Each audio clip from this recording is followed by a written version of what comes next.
তারপরেও কোনো মা কোনো বোন যদি এই পোশাকের বাইরে থাকেন, আমরা তাদেরকে কথা দিচ্ছি, নিশ্চয়তা দিচ্ছি, কারো উপর জোর খাটানো হবে না।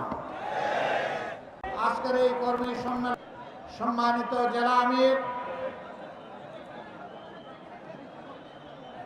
উপস্থিত বিশেষ অতিথিবৃন্দ, বাংলাদেশ জামাতে ইসলামীর নির্বাহী পরিষদের অন্যতম সদস্য, সাতক্ষীরা মাটি ও মানুষের প্রিয়জন জনাব অধ্যক্ষ ইজ্জতুল্লাহ, অন্যতম সদস্য নির্বাহী পরিষদের জনাব মোবারক হোসাইন, সাতক্ষীরা মাটি এবং মানুষের নেতা এবং প্রিয়জন জনাব মুহাদ্দিস আব্দুল খালেক সহ আঞ্চলিক নেতৃবৃন্দ এবং সাতক্ষীরার প্রিয় সহকর্মী ভাই ও বোনেরা, আমি জানি এই কর্মী সম্মেলন শুধু ভাইদের জন্য, কিন্তু বাসার আঙ্গিনায় আসার পথে অনেকগুলা ছাদে উৎসুক বোনদেরকে আমি দেখতে পেয়েছি। আজকে তাদেরকে আমরা মাহরুম করেছি বলে দুঃখিত। আগামীতে তাদের জন্য কোনো আয়োজন করা হবে বলে আমি প্রত্যাশা রাখি ইনশাআল্লাহ। আপনারা সবাই কেমন আছেন? আল্লাহ রাব্বুল আলামিন ইজ্জতের সাথে আপনাদেরকে ভালো রাখুন। এই মাটিকে আমরা খুব ভালোবাসি। কোরআনের পক্ষে কথা বলতে গিয়ে, আল্লাহর দ্বীনের পক্ষে কথা বলতে গিয়ে, মজলুম নেতৃবৃন্দের পক্ষে কথা বলতে গিয়ে বাংলাদেশের কোনো জেলা এত বেশি জীবন এবং রক্ত উপহার দেয়নি। এই জন্য সাতক্ষীরার অবস্থান বাংলাদেশ জামাতে ইসলামের কাছে অনন্য উচ্চতা। আল্লাহ তাআলার দরবারে দোয়া করি, আল্লাহ তাআলা ক্রমাগতভাবে যেন এই জেলার মর্যাদা বৃদ্ধি করে দেন। সম্মানিত ভাই ও বোনেরা, বাংলাদেশ আমাদের প্রিয় জন্মভূমি। আল্লাহ তাআলার বড়ই মেহেরবানি, দুনিয়ার খুব কম জায়গায় এরকম সুজলা সুফলা শ্যামল দেশ মানুষ পেয়ে থাকে। আমরা এমন একটি দেশ পেয়েছি, মাটির উপরে অফুরন্ত সম্পদ, মাটির গর্ভে অফুরন্ত সম্পদ, সমুদ্রের গর্ভে অফুরন্ত সম্পদ। আমাদের এই সম্পদগুলো জনগণের উপকারে আসছে না। যারা জনগণের ত্রাতা হয়ে কর্তা হয়ে বিভিন্ন সময় দেশ শাসন করেছেন, জনগণের সম্পদ সুকৌশলে চুরি করে তারা তাদের পকেটে ঢুকিয়েছে। এই জন্য বাংলাদেশের জনগণ তাদের প্রাপ্য হিস্সা পায়নি, সুষম উন্নয়ন হয়নি। 15 সালের দিকে কোনো এক রমজানে আমি ঈদ উদযাপন করতে এসেছিলাম এই জেলার শহীদ পরিবারগুলোর সাথে। সকাল 9:30 থেকে অথবা সকাল 10টা থেকে রাত 9:30 পর্যন্ত আমি এই জেলার ভাঙ্গাচোরা খানা খন্দকে ভর্তি রাস্তাগুলা দিয়ে গাড়ি ফেলে আমি এবং আমার সঙ্গী 2টা মোটরসাইকেলে চড়ে সারা জেলা ঘোরার চেষ্টা করেছি।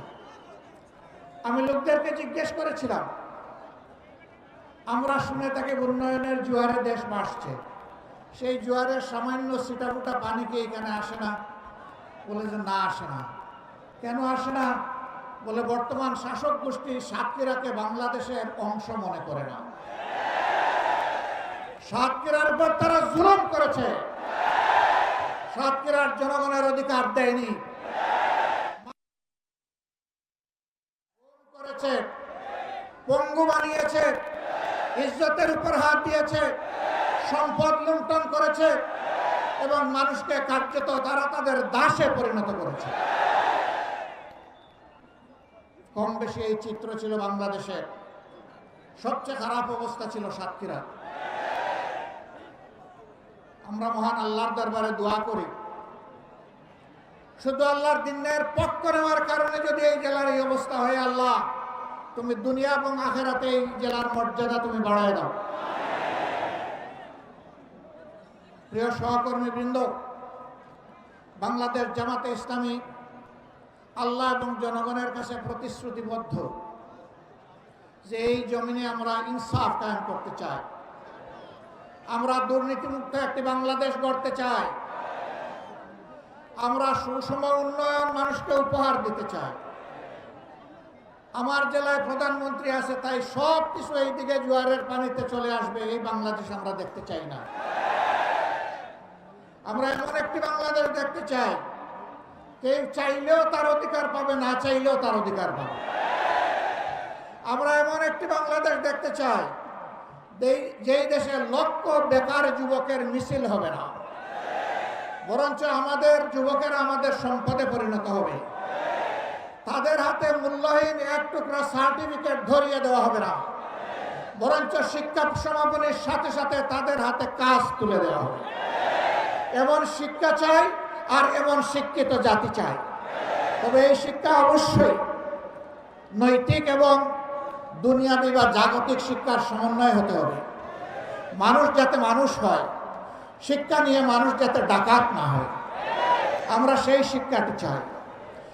আমরা এমন একটি দেশ চাই, যে দেশে আমাদের মা বোনেরা নিঃসংকোচে যেমন ঘরে সুরক্ষিত থাকবেন, কর্মস্থলেও সুরক্ষা পাবেন, রাস্তাঘাটেও সুরক্ষা পাবেন।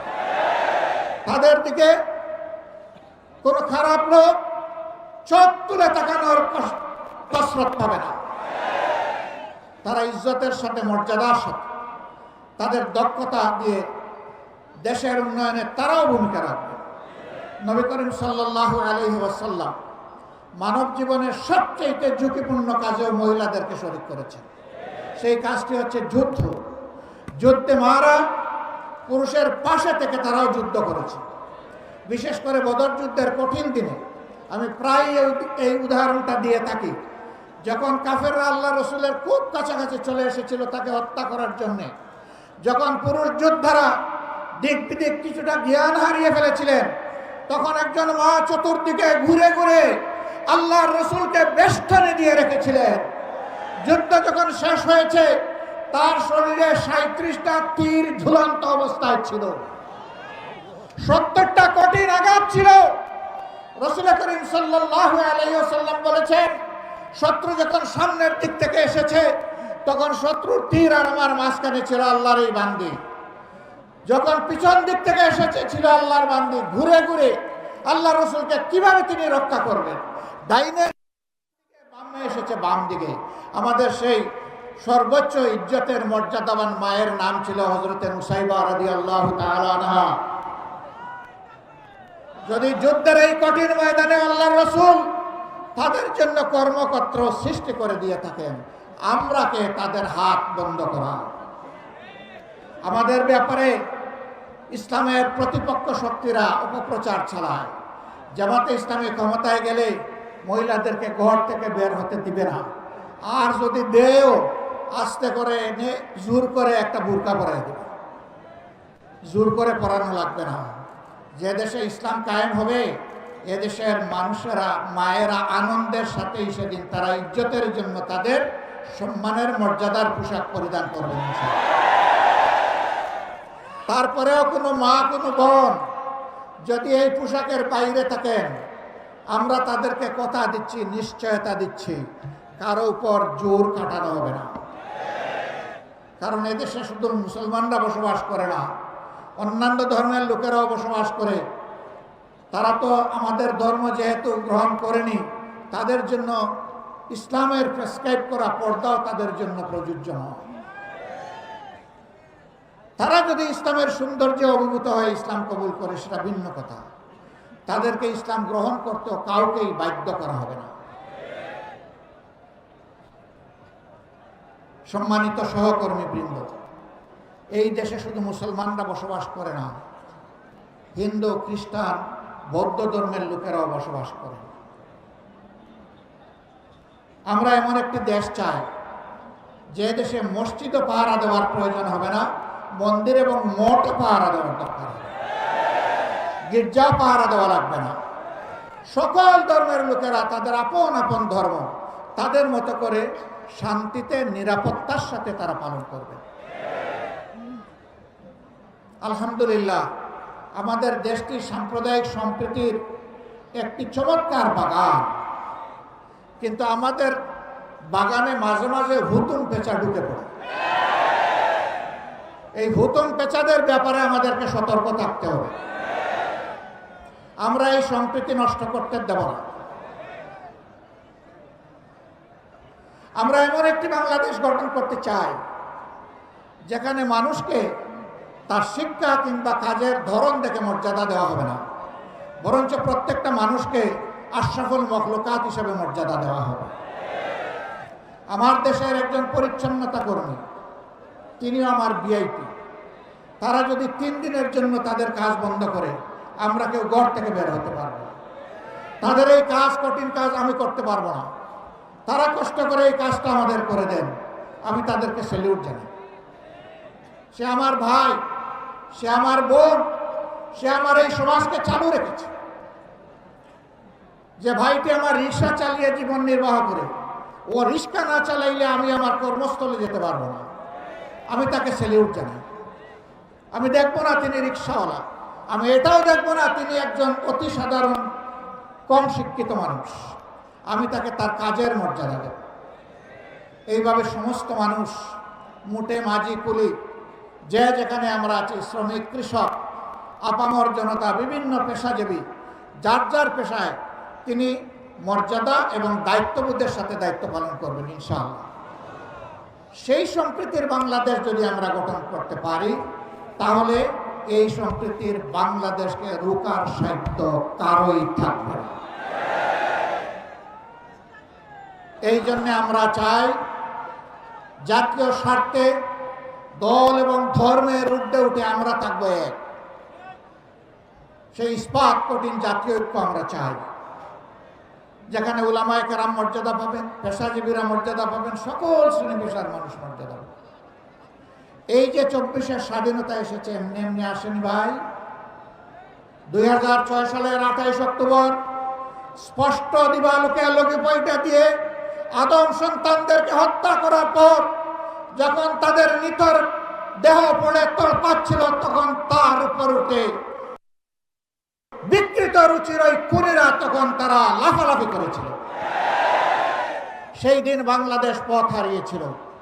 সেই পথ হারা বাংলাদেশ দীর্ঘ ত্যাগের পর আবার আল্লাহর অশেষ মেহেরবানিতে 2024 সালের 5 আগস্ট আবার তার পথে ফিরে এসেছে।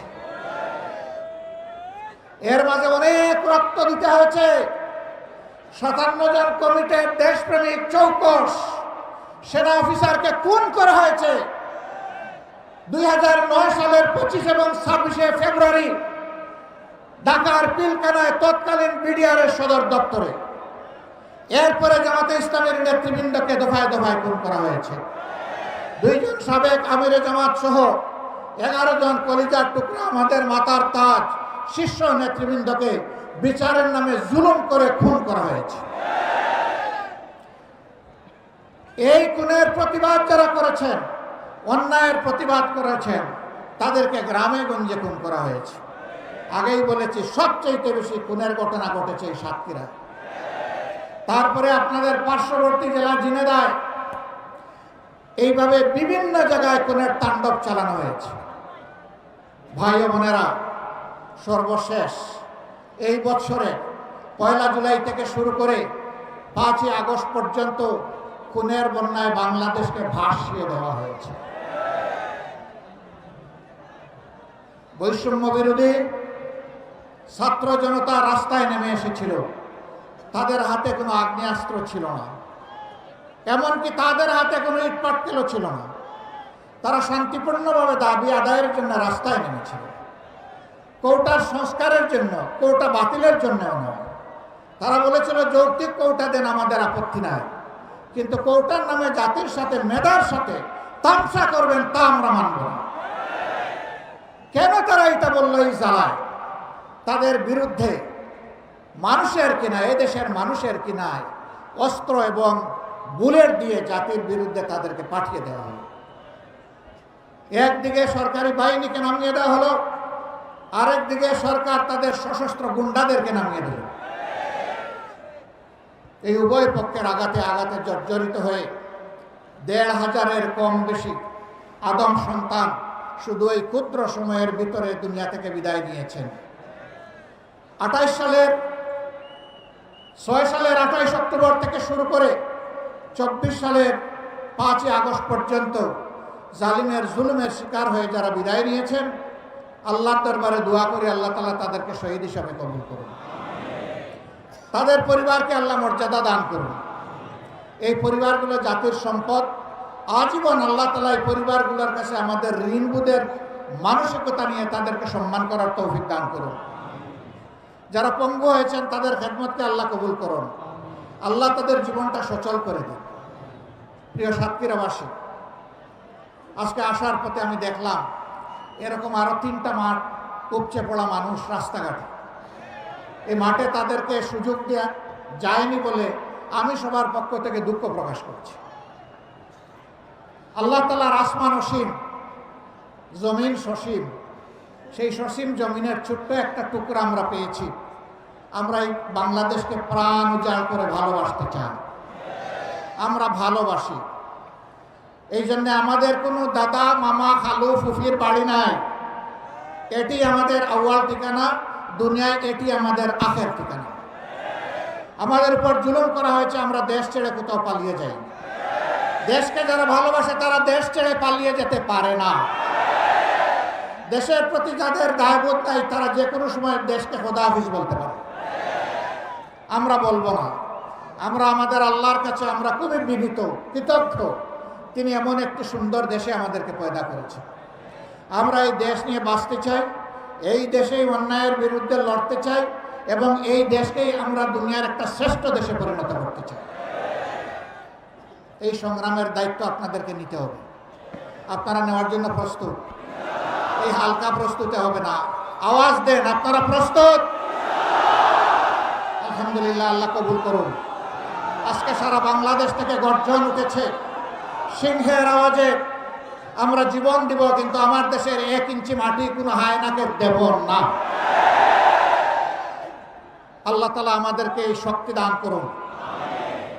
24-এর আমাদের সন্তান, বুকের সন্তান, যুবক যুবতীরা, তারা যে অন্যায়ের বিরুদ্ধে বুক চিতিয়ে লড়াই করেছে, আল্লাহর কাছে চাই, হে আল্লাহ তুমি তাদের অন্তর দেশপ্রেম এবং তোমার ইমানের নূর দিয়ে পরিপূর্ণ করে দাও।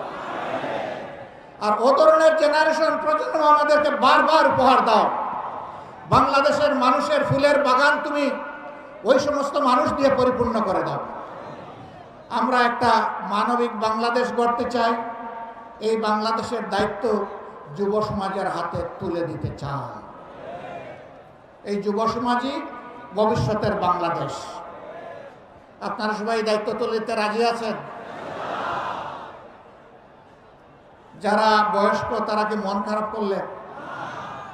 একবার এক সন্তানকে সম্বর্ধনা দেওয়া হচ্ছে তার কৃতিত্বের জন্য। তো ছেলের ব্যাপারে অনেক কিছু বলা হয়েছে। বাপকে কেউ চিনে না। বাপ এতক্ষণ চিন্তা করলো, কি রে আমারে কেউ একটু স্মরণ করল। যখন তার হাতে ক্রেস্ট তুলে দেওয়া হবে, বাপ দাঁড়িয়ে বলল, আমার একটি কথা আছে। এত সময় আপনারা যাকে সম্বর্ধনা দেওয়ার জন্য অনেক প্রশংসা করেছেন, দেখতে হবে ছেলেটা কার। আলহামদুলিল্লাহ, এক কথায় সব কিছু বুকের ভিতরে এসে গেছে। বুকের ছেলে যেমন বুকে থাকে, বুকের ছেলের কৃতিত্ব তেমন বাবার বুকে চলে আসে। কাজেই আমরা আমাদের সন্তানদের নিয়ে গর্বিত। আলহামদুলিল্লাহ, এমন সন্তান আল্লাহ আমাদেরকে দান করেছেন বলে আমরা আল্লাহর শুকরিয়া আদায় করি। সেই বাংলাদেশে আমরা চাচ্ছি। আমরা ইনশাআল্লাহ আমাদের সন্তানদেরকে সঙ্গে নিয়ে বুকে ধারণ করে আগামীর দায়িত্ব তাদের হাতে তুলে দেব। এই বাংলাদেশ আমরা চাই। এই বাংলাদেশ আপনারাও চান? তাহলে ঘরে ঘরে আওয়াজ ছড়িয়ে দিন। আমাদের কথা খুব সংক্ষিপ্ত। আগেও বলেছি, আল্লাহ যেহেতু এই দেশটা আমাদেরকে দিয়েছেন, আমরা এই দেশটাকে পৃথিবীর একটা শ্রেষ্ঠ দেশ বানাতে চাই ইনশাআল্লাহ। কিন্তু আমাদের আকাশে, আজকের মেঘের কথা বলছি না, কালো শকুন এখনো ঘোরাফেরা করতেছে। এই শকুনের দিকে তীর্যক দৃষ্টি রাখতে হবে। কোনো শকুনকে মাটিতে নামতে দেওয়া যাবে না। আপনারা টের পাচ্ছেন মাঝে মধ্যে ফুসফাস? হ্যাঁ, আমরা ধৈর্যের পরিচয় দিয়েছি। ওরা আমাদের ধৈর্যের সুড়সুড়ি দেয়, যেন আমাদের ধৈর্যের বাঁধ ভেঙে তাদের মতো কাণ্ডজ্ঞানহীন আমরা কিছু করে বসি। ওরা বলেছিল আওয়ামী সরকারের পতন হলে মাত্র 2 দিনে 5 লক্ষ মানুষ প্রতিপক্ষের লোকেরা খুন করে ফেলবে। এটা কি বাংলাদেশে হয়েছে? কেন হয় নাই? ওরা কাণ্ডজ্ঞানহীন অপদার্থ ছিল, কিন্তু জাতি অত্যন্ত কাণ্ডজ্ঞান সম্পন্ন। এই জাতি কাণ্ডজ্ঞানহীন নয়। ওরা দেশকে ভালোবাসে না বলে পালায় যায়, এই জাতি দেশকে ভালোবাসে বলেই ওগুলা করতে দেয়নি। অতএব আমাদের ধৈর্যের আর পরীক্ষা নিয়ে কোনো লাভ নাই। আল্লাহর পক্ষ থেকে এই জাতি ধৈর্যের পরীক্ষায় উত্তীর্ণ হয়ে গিয়েছে, আলহামদুলিল্লাহ। এই ধৈর্য আমাদেরকে অব্যাহত রাখতে হবে। যে দিক থেকেই আমাদেরকে উস্কানি দেব, কারো পাতা ফাঁদে আমরা পা দিব না ইনশাআল্লাহ। ধৈর্যের সাথে সকল পরিস্থিতি আল্লাহর পর ভরসা করে আমরা মোকাবেলা করব। আজকে আপনাদের সামনে এই শহীদ ঈদগায় দাঁড়িয়ে 2টি কথা বলার সুযোগ যে মহান মাবুদ আমাকে দান করলেন, আমি সেই মহান মাবুদের দরবারে শুকরিয়া আদায় করছি। দেশে বিদেশে স্বৈরাচারের হাত থেকে দেশটাকে আজকের এই জনসভা থেকে প্রবাসে অবস্থারত আমাদের বন্ধুদেরকে বিশেষভাবে আমি অভিনন্দন এবং মোবারকবাদ জানাচ্ছি। তারা লড়াই করতে গিয়ে দেশের ভিতরে তাদের আত্মীয় স্বজনকে নাজেহাল করা হয়েছে। সাংবাদিক কনক সরোয়ার নিউ ইয়র্কে বসে বাংলাদেশের মানুষের অধিকারের পক্ষে লড়াই করেছে। তার বোনটা শান্তির ফয়সালা দান করুন, এক টুকরা কোরআনের বাংলাদেশ আল্লাহ আমাদেরকে দান করুন। আপনাদের সকলকে আজকে এখানে আসার জন্য গভীর কৃতজ্ঞতা জানিয়ে, আল্লাহর জন্য ভালোবাসা জানিয়ে, হে আল্লাহ তুমি সাক্ষী থাকো, আমরা শুধুই তোমার জন্য আমরা এক অন্যকে ভালোবাসি। হে আল্লাহ আমাদের এই ভালোবাসাকে তোমার জান্নাতে নিয়ে যাই আল্লাহ। আমরা যেন জান্নাতেও এইরকম মহামিলনে মিলিত হতে পারি রাব্বুল আলামিন। আল্লাহ তুমি আমাদের দেশটাকে একটা শান্তির দেশে পরিণত করে দাও। সবাইকে ধন্যবাদ।